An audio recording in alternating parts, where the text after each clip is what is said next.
from auto accidents to truck accidents to dog bites to slip and falls and even workers' compensation cases. And we service our clients in English and in Spanish. Say habla español. For more information, go to www.cottonlawfirm.com or call us at 910-339-1880. Come see me at 219 Dick Street at our new location within walking distance of the courthouse. Cotton is our name, but we're no softies.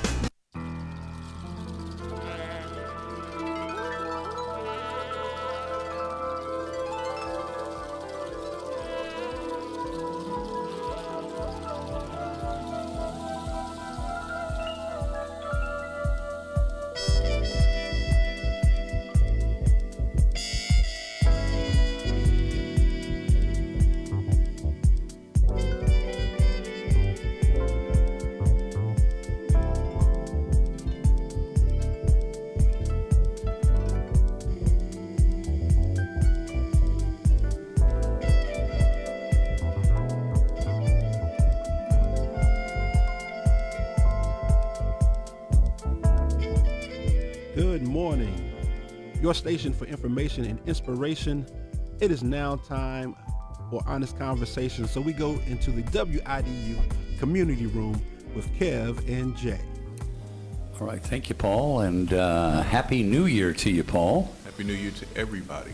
To everybody, not just Paul. Yeah, thanks To a lot, everybody, yeah, absolutely. Thank you so much. 2022, Kev. Phew. Would you believe it? Have you heard people pronouncing it 2022, like Yeah. 2020 TOO? 2020. That's Oh, framing. Don't do that again. okay. Well, we have a good show today. I know you want to wish someone. I don't want to steal your thunder. I really do. My mom turned 75 today, as well as my niece. It has a birthday today. She's my niece is my kitten partner. She loves to come over and play fight with me. I don't know why, and all that stuff, but she's a joy to be around. And my mom just turned 75 today. This is a big deal for me and my brothers, 4 brothers, no sisters. So it's always been me, my brothers, and my mom. So happy birthday, Mom, and I'll see you later. Yeah, happy birthday. All right, happy Thanks a lot. birthday. 75. That is, I'd like to meet her one of these days. Yeah, Get her on the show. we'll do that. Absolutely. Well, we got a good show today. First of all, in the studio with us today, we have, of course, Marco Romero. Morning. Good morning, Marco. Happy New Year, Methodist Marco. University senior. Also a lacrosse star. Can we call you a star, or was that? I might be pushing it, but Okay, pushing. We don't want to call you a club. Just but- in here, he's a star. Yeah, but to us, he's a star. We also have with us Dr. Stephanie Hooper Marasek, head of the Division of Natural Sciences, Associate Professor, Department of Chemistry and Physical Science with Methodist University. Welcome. Thank you. Thank you so much for being with us today. We also have Dr. John Domboski, Director of General Education and a Professor of Geology. Welcome, Dr. Domboski. Thank you. And finally, we have Dr. Andrew Libert, Assistant Professor of Biology. Welcome, Dr. Libert. Thank you. Good morning. Good morning. We Thank you guys we for got a coming. big crew in here Yeah, today, yeah. and we have a lot of stuff we want to talk about, specifically about global warming. And What the climate heck change. is it? And climate change. Yeah, and the difference is, or if there's a difference between global warming and climate change. Yeah. We're going to find that out today. Absolutely. If you all wouldn't mind just taking just a second just to introduce yourselves and your current roles that you're playing at the university. We're going to start with you, Dr. Marasek. Hooper. So I've been at Methodist, I believe this is my 15th year. Dr. Domboski and I were trying to count on our fingers and toes. And I've been teaching chemistry. Primarily what I teach is analytical chemistry, which is I analyze things to tell you what it is and how much of it you've got. So I'm like Abby from NCIS without all of the interesting tattoos and piercings and things of that nature. But I also teach forensic chemistry, environmental chemistry. In between all my different degrees of bachelor's and master's and PhD, I worked in different labs, including an environmental lab for about a year and a half. So I'm, learning about the environment and topics such as global warming is very near and dear subject to me. Interesting. Interesting. It's got to be. Sounds like a lot of years to get to this point, too. A Yeah. lot, yes. Dr. Dembosky. My name is Dr. John Dembosky, and I've been at Methodist University since 2005. So I've been there only about 2 years longer than Dr. Hooper-Marasek has. And I mostly teach introductory science courses, earth science in particular. And in addition to that, I have also been able to teach other classes, which I've really enjoyed doing, such as physical geology. So it goes a little bit more detail into some things. Physical oceanography and meteorology. We have that as one course at Methodist, but I get to do that one. And one of my favorite ones is actually planetary geology and astronomy, which was actually the first thing that got me into the geosciences many years ago when I first started out. And also been doing a little advanced geology and even some geographical information systems. So I'm spread out all over the place with different types of topics that I've taught over the years here and at other universities too. But I also do Director of General Education, and that title just simply means that I help oversee the general education program that we have at Methodist. And that's actually been something that I've really enjoyed doing, getting to know everybody across the campus with that. Great, great. Well, welcome. Thank you so much. And Dr. Libbert. Hi, my name is Andrew. I'm really new at Methodist University. This is only my second year. Feels like my first because last year was basically all done through a computer screen. Yes. It's great to be on campus and teaching in person. I grew up in Seattle, went to school in Utah, and then in Ohio. And so I've been blessed to live in all different parts of this beautiful country and enjoy studying nature everywhere. My specialty really is I'm a pollination ecologist, so I study habitat disturbances and how those affect interactions between plants and pollinators, primarily bees, and how invasive introduced plant species affect all of those interactions. So get to spend a lot of time doing field work and enjoy that a lot. Happy to be here. That's cool. Thank you. Very cool. You guys make it sound kind of interesting. Maybe it's because I'm getting old. I want to know a little bit more, and I can't see my younger self saying, "Yeah, I want to take those classes." But living long enough, you kind of get to see how things affect each other because it's the amount of years. So to hear your backgrounds and all that stuff, I'm interested to hear even more.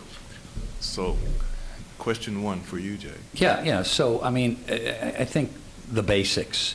Help our listeners, help Kev and I, Marco may know all this stuff, basic understanding about global warming and climate change. Are these interchangeable terms? And as a favor, dumb it down for me particularly.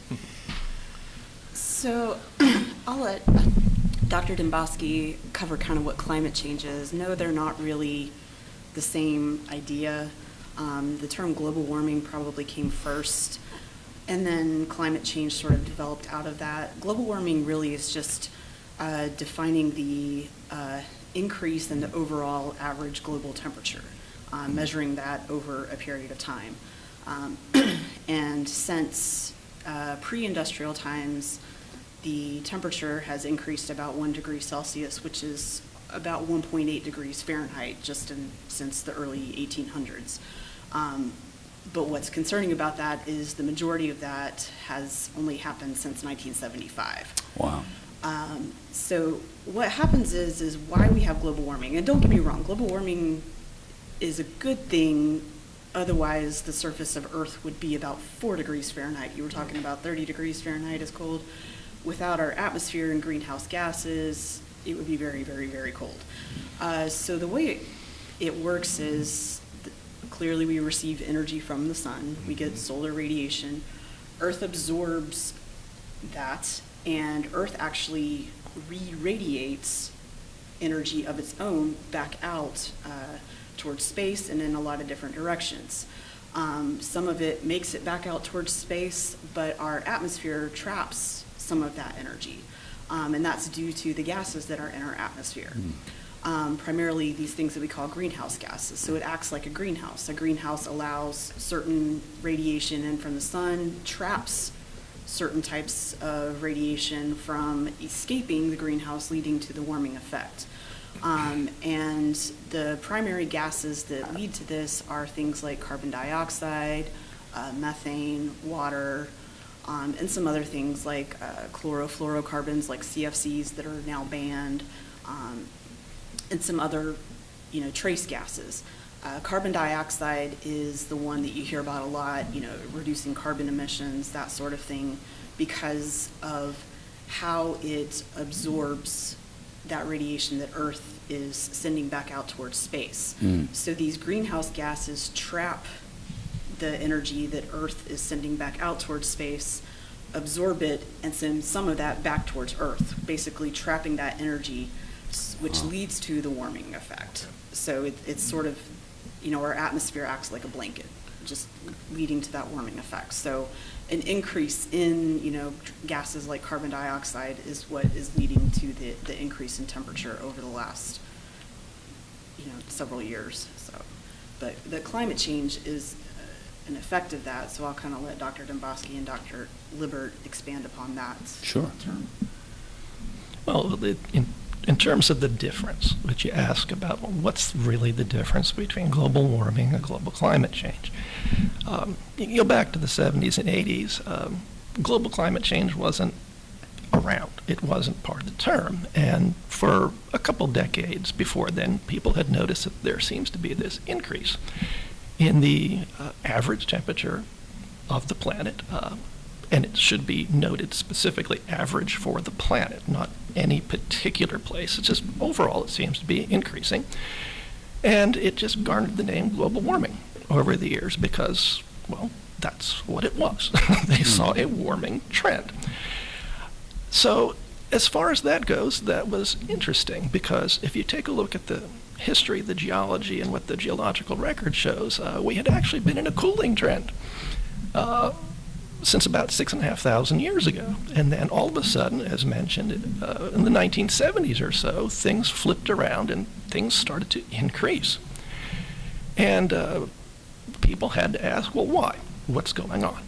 So globally, the community of scientists got together, started looking at the issue, and they began to realize that there was data in some places that just didn't even match that. You get into the 1980s, especially the later part into the 1990s, and the Russians in particular, they were saying, look, you people keep saying all this thing about global warming, but we have records that show it's cooling. And that just confused people because how can you say there's global warming, but yet then over there they're seeing a cooling trend? So in order to make sure that the terminology worked out a little bit better, in the 90s they adopted global climate change as an idea because, well, the record didn't show warming everywhere, so you had a little trouble with that term. But nonetheless, by taking a look at weather patterns and taking a look at how the effects of the warming was taking place in meteorological weather systems that we see, that's kind of where global climate change comes in, because the global climate change isn't necessarily the global warming. It's, well, how is the warming affecting weather patterns, which is very different, like the jet stream. And we just had a very good example of the jet stream passing over us yesterday. It was in the 70s Fahrenheit last couple of days, and then all of a sudden today, a little bit below freezing. Well, that's because you've had a different air mass come by. The upper level winds, the jet stream has moved different air masses our way. And how they've moved around and how they've changed, especially over the last few decades, has surprised people. The weather patterns that we saw 50 years ago are not the weather patterns that we have today. So we still talk about global warming simply because it does represent that on average everything has gone up 1.1 degree or so Celsius, roughly 2 degrees Fahrenheit over the past 50 years. But overall, that's the real difference between the two. The weather patterns and how they react to the warming is what global climate change is. Think of, global and climate both convey this very big, vast idea, right? So it can be easy maybe to confuse them. I in addition to that, I view global warming as a component of climate change. We know now climate change includes other stuff. We're talking about ice sheets retreating, extreme weather events, acidification of oceans, severe drought, all of this stuff together you can kind of think of as components of understanding climate change and global warming. This increase in average temperature around the Earth is a major component of that, caused by greenhouse gas emissions and all that. So, so almost in a simplified way, kind of a major subset or component of what we understand now as climate change, including all kinds of interesting things. So would you say would you use the term cause and effect? That one is the cause and the other is the effect of this thing happening. This is the result of that. Am I way off? I would say it's a significant cause and a most definite effect. Okay. Maybe not a singular cause, but definitely a contributing factor for sure. Yeah, yeah. I would say one of the things that always amazes me are the deniers of climate change, of global warming. I mean, you just hear it constantly, people denying that this is a reality. And what are we doing? I guess maybe the real question is how do we get people to really better understand it or really maybe believe that this is a reality? I mean, what are we doing wrong that folks still don't believe the science? I think part of the problem is, especially in the United States, is we're very, unfortunately, I think a lot of us are very, and we don't mean to be, is we're just very self-centered. Unless it directly impacts you personally, it's hard to see the larger picture. And like Dr. Dembosky mentioned, you know, there are a lot of places across the globe that aren't experiencing, you know, higher temperatures, aren't experiencing as extreme weather as other places, and so they're like, well, if it's not happening to me, then why should I care? Right, it's just cyclical. This is something that's a natural occurrence, and so it's, you know, I think there's a lot of, you know, older folks, I think, feel like, well, what can I do about it? So I don't know that it's that, I don't think it's that they don't care. I think it's that, well, what can I really do about it? It's too late for my generation to really do anything about it. And then you have, you know, younger generations who are sort of like, well, why is the responsibility all mine to save the planet? And it's, then you have my generation, which is sort of trying to, you know, tell the younger folks, you know, we care too, we're trying, but it's something that's not going to be an overnight shift. And so with deniers, I think it's just honestly going to take, you know, it's going to have to be a very gradual shift, which is sad. But I mean, even with discovering that lead was bad for you, was a very, very, very long uphill battle, and took a long time to, you know, establish. So I don't know that people necessarily mean to be deniers. I just think they aren't necessarily getting the right information, and there's, unfortunately, a lot of people are very skeptical of science right now, and that's for sure. Everything's so divisive right now, and I really wish it wouldn't be. Yeah, I think we all agree. I was a barber for 25 years, and one of the things that I used to point out in the shop over the last maybe 10 or 15 years is when I was growing up, and I grew up in this area not too far from here, and I'm in my 50s, I don't remember hurricanes like I've seen. I remember tornado drills at school and that kind of thing, but I also have had a conversation with my mom where she actually was in a tornado, and you know, they experienced that not far from here. So when we used to hear about or see about things on the news, you know, I had a guy that was maybe 10 to 15 years younger than me working beside me, and I would kind of look over him like, okay, so is this what you guys are talking about? I kind of put it on his generation. So you mentioned that to say maybe his generation will be the one to educate us, to try to make sense of why we're seeing so many hurricanes. Does that even blend in with each other at all, or is it just the weather pattern is more natural of a weather pattern? Well, one of the things that science hasn't been able to do to convey this to the public very well is because whenever I was growing up, basically the 80s, we didn't have the data sets. We didn't have the information that we do have today. Modern meteorology and a lot of those records didn't even start till like 1850, 1900, and they were sketchy at best.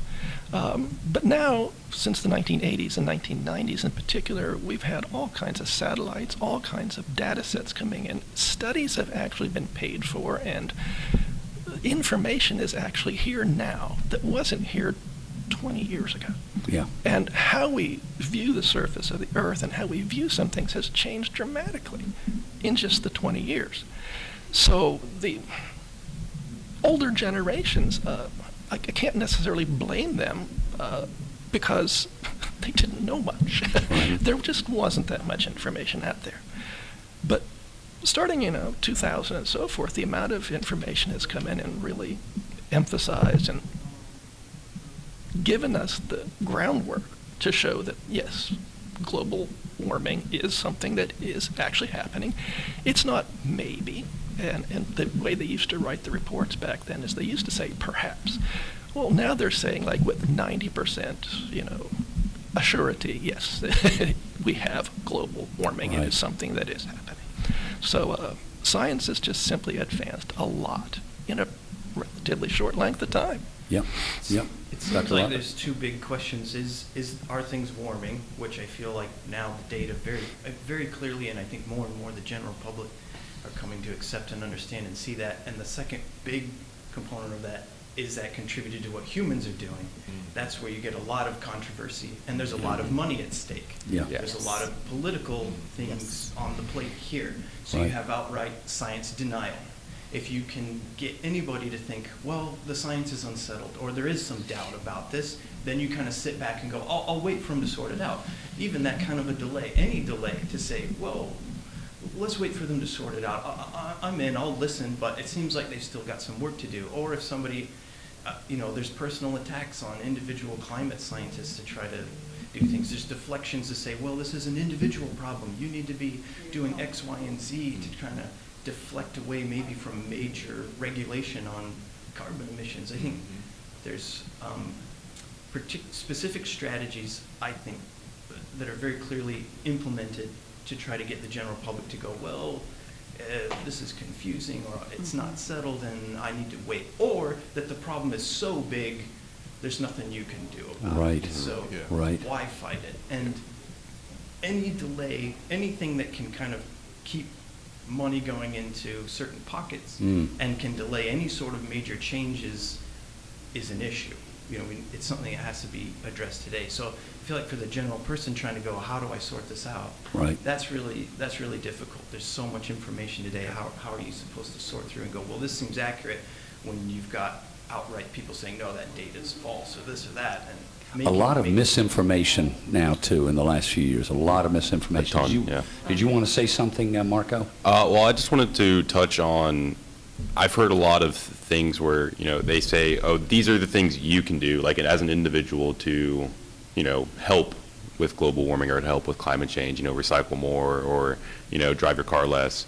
When a lot of the things is, that one person doing those actions isn't really going to do much in the grand scheme of things. It's more large contributors that are having the biggest effect. And I think a lot of people don't realize that. I think, oh, if I recycle, everything will be fine. I think it's a deflection strategy that works to say, this is your fault. You need to take a shorter shower, drive an electric car. You need to feel guilty because you ate a hamburger today. There's been a huge push for electric cars, too, recently, within the past few years. I think no one is without carbon sin, right? If you've got a couple of kids or whatever, it's impossible, and we can get where we're pitted against each other, really, to say, oh, look, you're doing this thing, you're not doing your part. Individually, there are things we should be doing, but it's a drastic oversimplification to say that alone is what's going to get us there. It has to be coupled with systemic change that comes with major regulations in carbon emissions and making other sources of green energy available. So individually, there are things you could do and we should try, but to say that it all rests on the shoulders of individuals and it's up to us to fix it is a gross oversimplification. It has to come with big changes. It would be a huge collective effort to achieve what Marco is referring to in terms of actually reducing, the overall carbon footprints, as they like to say. And unfortunately, a lot of the damage has already been done. Right. It's here. It's happening. Right. So now instead of trying to scale a lot of things back, which still need to happen, and shifting to other sources of energy that are sustainable, that are renewable, but making those cost effective, making them marketable, making them widespread. There's also looking at technologies. There's something that's called direct carbon capture, which is basically huge fans that suck carbon dioxide out of the air and trap it using a filtration system and find ways to either store it underground as calcium carbonate or limestone. There's ways to catch it and use it for other industrial purposes, or just recycle it as pure CO2 for you need a tank of CO2 for some type of fascinating. Yeah. We're going to take a break. I hear the music in the background. I do hear the music. You've been listening to Honest Conversations with Kev and Jay. We have great guests from Methodist University talking about global warming and climate change. We're going to be back in just a few minutes. Please stay with us, and for more information, we'll be back. WIDU Radio Network. Thank you.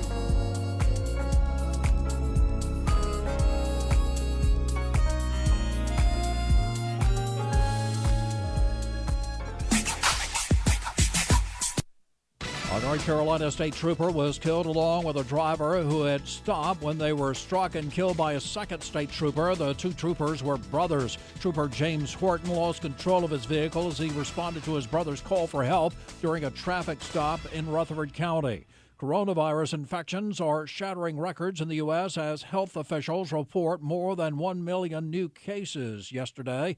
That number likely includes totals from Saturday and Sunday. A fast-moving redistricting trial of North Carolina's new congressional and legislative maps has started. 3 state trial judges began hearing evidence on Monday in Raleigh. Lawyers in New York are expecting a judge today to throw out a sexual abuse lawsuit against Britain's Prince Andrew. The case is related to his friendship with convicted abuser Jeffrey Epstein. Epstein paid the woman who's suing Andrew $500,000. Mike Rayleigh, NCN News. I'm Ed Heisted, WIDU Radio News. Firefighters battled a blaze at Farm Chemicals Incorporated in Rayford last Friday morning. Part of the Agricultural Services building was destroyed, and the plant was reported to have some areas containing materials that could be hazardous when burned, so nearby roads were closed to divert traffic away from the burning building and the potentially dangerous materials. No injuries reported. The cause remains under investigation. A crash in Fayetteville is being used by one red light camera company and being highlighted as one of the worst red light runners of 2021. Verra Mobility released the video. The company is the country's largest provider of red light and speed safety cameras. The video shows a small white SUV heading toward a motorcycle that gets out of the way before the SUV collides with a car. The crash happened at the intersection of Skybo and McPherson Church Roads in February last year. The video was posted last Monday. By last Thursday afternoon, it already had more than 8,500 views. From WIDU Radio, I'm Ed Heisted. Watch for a few slick spots with chilly temperatures on tap. We are going to see high temperatures by the afternoon, head into the low to mid-40s with a lot of sunshine. Overnight temperatures will dip into the mid-20s and lower 30s. A few sprinkles could develop with clouds building in. We are going to see a cloudy day tomorrow, highs in the lower 50s and lower 60s. We do have temperatures staying on the cool side for this week. Next best rain chance arriving on Thursday. I'm meteorologist Peter Sherwood in the Weather Center.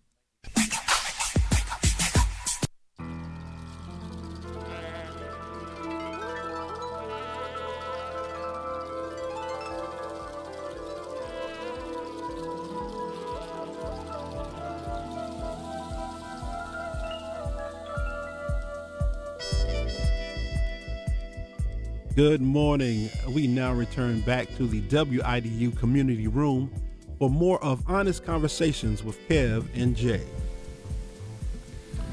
Paul. We're back. We're back. We're back. We're back. It's amazing how quickly we got back. Do we have a caller on the line? Is that what you said, Paul?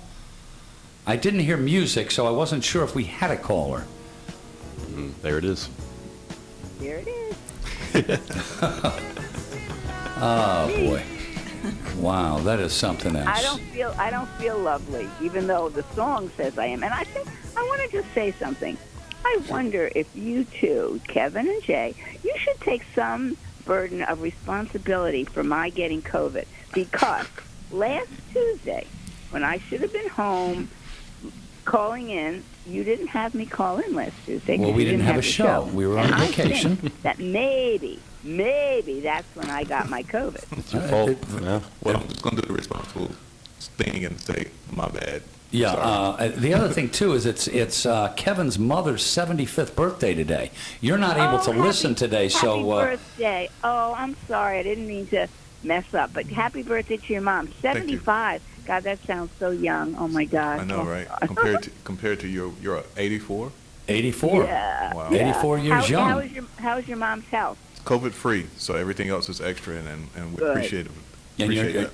are you still coughing all over the place? Well, it's gotten better. Mine is definitely getting better. Daddy, I think he probably has it too. We're going to go tomorrow to get tested, but he's coughing, but he feels okay. Just coughing, but he doesn't feel sick or anything. I know our And listening audience is on the edge of their seats better, with but this. I'm still a little hoarse. No, I think our listening audience is really interested in your health. I thank you for sharing. Okay, no more. But I didn't hear your show, so I don't know what. Oh well, we're what to talking say. about global warming, for God's sakes.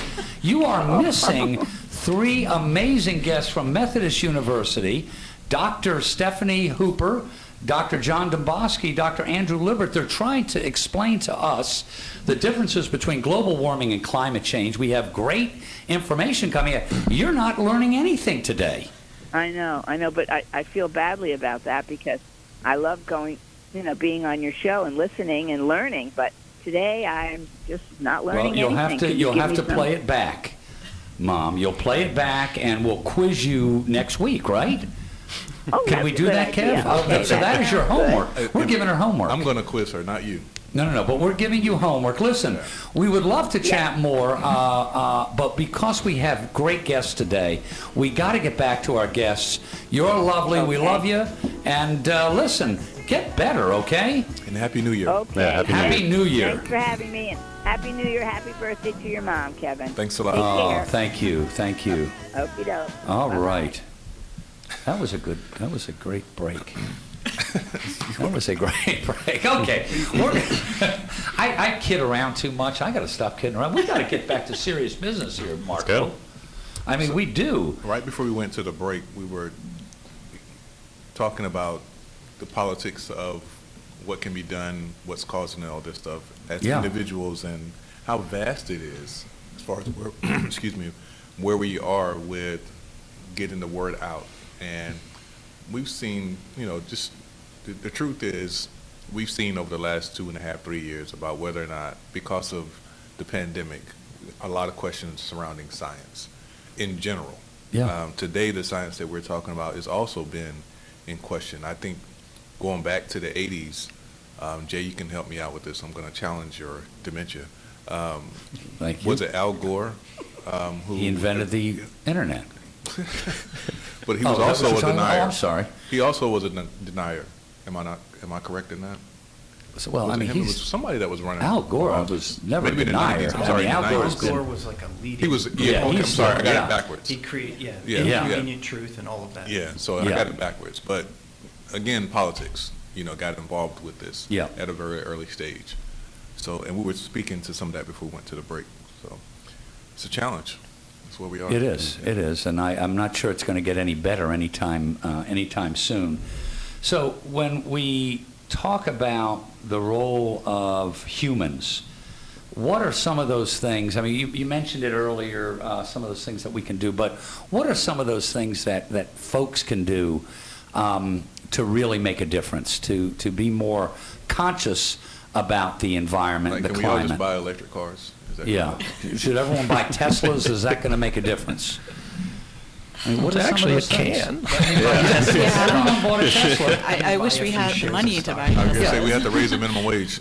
But if everyone was driving electric in the world, that has a huge, that's totally a game changer, obviously.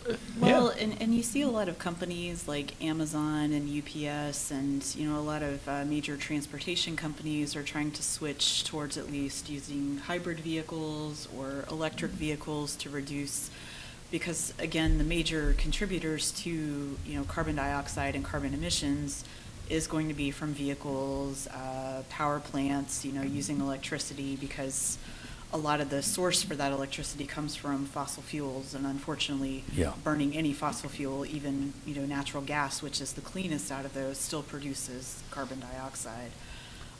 So it's, like Andrew mentioned, it's going to have to be a slow and systemic change. It's not something that's going to happen overnight, but you know, more investment in solar energy, more investment in alternative sources of energy, and that's going to have to happen on a larger scale from, you know, commitments from governments and companies. And I think until, unfortunately, that becomes profitable, there's going to be a slow crawl growth towards that finish line. In North Carolina, in recent years, we had a thing called fracking. You saw signs all over the place, all over the roads. We don't want it. And then you had other people in position pushing for fracking. At some point, it was going to happen, and then it wasn't going to happen. And there was a pipeline, and then all of a sudden, the pipeline was shut down. How does that play into any of this stuff? Well, that goes back to the concept of the fossil fuel. The fracking around here and on the East Coast especially was primarily for natural gas. And one of the things people thought we should do is change from coal to something else to generate electricity. And natural gas was the easiest thing to convert to. It's still a fossil fuel. And fracking itself has had some controversy over the years, especially back in my home state of Pennsylvania, where they have more holes in the ground than any other place in the nation, quite frankly, for that sort of thing, and others. But the changing of the fuels, and that was in part led to legislation. And how do we change? Well, leadership is a big part of it. How do we get the leadership to change? So reduce certain kinds of carbon, coal to natural gas. It's still a fossil fuel, so will it help in the long run? Well, it got rid of the sulfur. It got rid of some of the pollution associated with coal, but it's still a carbon-based fuel. And that is one reason why people are saying, well, is changing to natural gas really going to help much? So the government has to step in a little bit, and with, at least here in North Carolina, some of the nice things that we're starting to see is that the electric co-ops, they decided recently that they actually are going to start to go carbon free. And then to push the rest of the state carbon free, the governor just passed some legislation here within the past couple of weeks. I think it's by 2050, I could be wrong, that they want to get North Carolina off carbon. That's right. So the leadership is something that we need on board to help make the changes that need to be made. Global leadership as well as even local leadership. Yeah. A question I just thought of. If each of you were elected officials, and what would be your first priority as an elected official? With a science background, from the science? With a science background. As far as legislation to have the greatest impact on our environment? Is there something that you could think of that you would be pushing Good question. for? No. Probably just for more of an incentive for people to switch to more renewable sources of energy. You know, for a while there were a lot of tax breaks and things like that if you went to solar energy. And those have been kind of slowly reduced over the last few years. So I think, if you give people an incentive to, invest or, see that they're going to get some sort of benefit from utilizing, solar energy or wind energy or driving an electric car or, something, so they see it as more of an investment rather than this is just a huge upfront cost, and really is that going to benefit me in the long run? People need to see that there's going to be some immediate sort of what's in it for me. Right. And because at one point you could buy a refrigerator, and if it had this, I think Energy Star or something like that, you could get a rebate on your taxes. The same thing was the first thing that popped into my mind was, if you're trying to reduce greenhouse gas emissions, I tried to do something to lower barriers for transitions to renewable or greener energy sources, I think, as a start, like Stephanie was saying. So probably where I'd try to go. And even start to change the infrastructure of our electric grid, too, which is going to have some major You saw that happen in patches and Texas, right? Band-Aids. Wasn't there that disaster in Texas? Well, they're still with the grid. not doing anything about it, though. Yeah. They're still not doing it. And that was actually going to be my follow-up question to Jay's question is, I drove through Texas some years back, and that was my first time seeing the big turbine things. Oh, yeah, with the oil and... Yeah, that was my first, no, not the oil, just the windmills. The windmills. That was my first time seeing the windmill. I mean, North Carolina doesn't really provide the terrain, so to speak, to give that a lot of space to do it. So when you look at the difference of the geography of the country, that's one thing that maybe Texas and Arizona and all those places can do because it's desert and more flat. But here on, like, say, the East Coast, and what are some things that we do? There was a point when solar was a big deal, solar energy. People were putting solar panels on their homes by themselves. Now you can buy solar panel night lights and all that kind of stuff. So are those also some of those things you're talking about as far as incentives and so many things that we're just going to have to switch over to on all levels, from individuals to corporate? I think so, to some degree. And terrain, like you mentioned, has a lot to do with it when you're talking about major power sources like electric companies. You think of the opening shot for The Office, Scranton, Pennsylvania. Oh, yeah. So with windmills up there, it's like that in upstate New York, where my husband's family is from. There's a lot of windmills. They just put in a lot of those over the last 10 years. So I think it just kind of depends on where you're at and what is available. There's, geothermal energy you can use on the coast. You can use tides as an alternative source. You can use waves from the ocean to generate energy. There's hydroelectric, but Right. again, that depends on how powerful of a water source you have. You have issues like Hoover Dam, right? Hoover Dam is the... Yes, right? but the Colorado River is Yeah. drying up, so that's a problem out there as right. well. Yeah, it just depends where you are in a lot of cases. Yeah. North Carolina has, where we are, not much potential for wind. It's zone 4, which is the worst you can get. Oh, is that right? Okay. Yeah, but if you go to the mountains and the Appalachians, from places like Vermont, New York, all the way down through Pennsylvania, Maryland, even West Virginia now has a lot of the turbines. You have to have a place where you have the heating and cooling of the day that can drive that, and the coast has it too. Yeah. And the government is now starting to look into coastal wind for the first time. I know in New England, Boston's wanted it for years. But I think off the coast of New England, the first national project of offshore wind is actually kickstarted. So depending upon where you are, the alternatives, they just depend.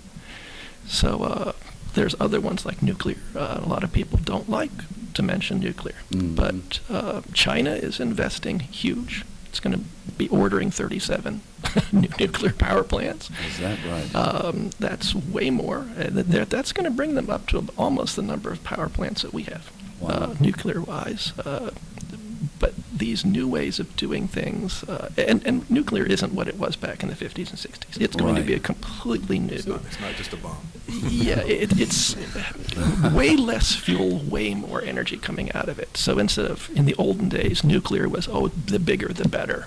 Right. But it was terribly inefficient. It just wasted, and still does waste, huge volumes of water. The new designs are simply not going to do that. They'll be smaller, they'll have a lot less fuel in them, a lot less waste. So in order to go through and get carbon out of the system, we're going to have to look at all of the opportunities that are out there, whether it's wind, hydro, which doesn't even have to be a dam. The Norwegians don't use dams anymore for their hydroelectric, and they're doing pretty well with it. But a lot of places will just have to look around and see what they have locally first, and hopefully, again, leadership and government will be there to give the incentives for it. Who are those states that are doing it well, that have really focused? I mean, are there any states that we want to benchmark at, North Carolina looks at when we talk about environmental focus? Any countries that are really doing things right, that there's such a focus with their citizens on climate? Because I don't think we do such a great job. I mean, as citizens are not focused. Where are some of those hot spots as far as folks really doing it right? Well, Europe has quite a few countries. Germany has a lot of wind energy. Now, Germany is also trying to get a methane natural gas pipeline, so I mean they're not completely out of the carbon industry either. But Canada has done some relatively good things with getting hydroelectric involved and things like that. But in our country, I think the state that always comes to mind first for me is California. California has been very progressive in the way that they have changed even in the past 10 years with legislation towards getting the internal combustion engine off the road. They were the first state in the nation to say, well, by this time, you just aren't going to be selling cars that run off of gasoline. And it probably has a lot to do with the fact that I think there's something like 18 companies in California that are looking to manufacture electric cars. So there is an incentive out there if you look. Hopefully, hopefully some of that will start to change with the big battery plant that's coming over to I think it's right outside of Burlington. Toyota is, and they're doing some things in that region. They call it the Triad region when it comes to engineering with batteries as far as electric cars. So obviously that is a huge investment. So they're seeing something that makes them want to make that investment. I never thought, honestly, 5-6 years ago when I heard electric cars a little bit longer than that, I thought, it's never going to really take. It's not going to. I am just shocked. I mean, every manufacturer now is really trying to come up with that, to compete with Tesla. Well, there's also a lot of some of the larger car companies are like pledging by like 2030 that they're going to be all electric. Yeah, I think exactly. Ford is one of the Ford's one of the one of the companies. But I mean, there's just a huge push for it, and I think absolutely. It's part maybe some pressure from society of, hey, we want to be more in this direction on a environmentally friendly, but also they see the dollar signs and and competition with the Chinese. The Chinese have been pushing an awful lot of alternatives, way more than we have. And United States has always liked to be number one with a lot of things like that. Right. But let's face it, China has a different type of government than we do also. But technologically, we've got to stay on top. And going electric is going to be one of those things that will help us. If you drive an electric car, you don't have to pay for gas. And gas keeps going up and up and up. So. And that might be another incentive for people, And there's less moving parts. I mean, just the maintenance on electric motors is a lot less. Right. It's interesting. A question that we had is, what happened if this Earth heats up more dramatically. You know, I think you talked about it, it's gone up 1 degree in the last 50 years, is that right, or 1,000 years? I don't know what it was. What was it? It was 1 degree Celsius, which is about 2 degrees Fahrenheit. So this whole, we're trying to keep Earth warming, around 2 degrees Celsius, which is about 3.5 degrees Fahrenheit, as opposed to looking at the 4 degrees Celsius, which is the more extreme other end of the warming trend, which would be closer to about 7 degrees Fahrenheit. So, which kind of seems 3.5 degrees Fahrenheit, a little bit warmer, doesn't seem like much. Right. When you're talking about, places like North Carolina, which are fairly temperate and don't have, too many cold and hot extremes, even August, which is unbearable. I mean, if it's 100, what's 103? Yeah, right, right. But other places, but if you're talking about 100 versus 107, or, other places where it's going to be too warm to even have winter anymore.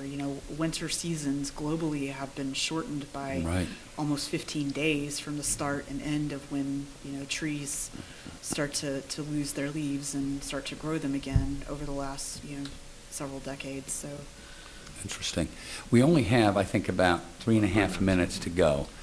I thought I would just ask if you had anything you thought would be really important to share with our audience. Sort of one of those nuggets of information that might help someone have a better understanding, or anything you want to share about this topic. Thinking about the future or where we're headed, and so at Methodist I teach courses in botany and conservation ecology, things like that. So I just wanted to make, we're in the middle of what's called the 6th mass extinction. We're seeing losses of lots of plant and animal species all around the world for a lot of reasons.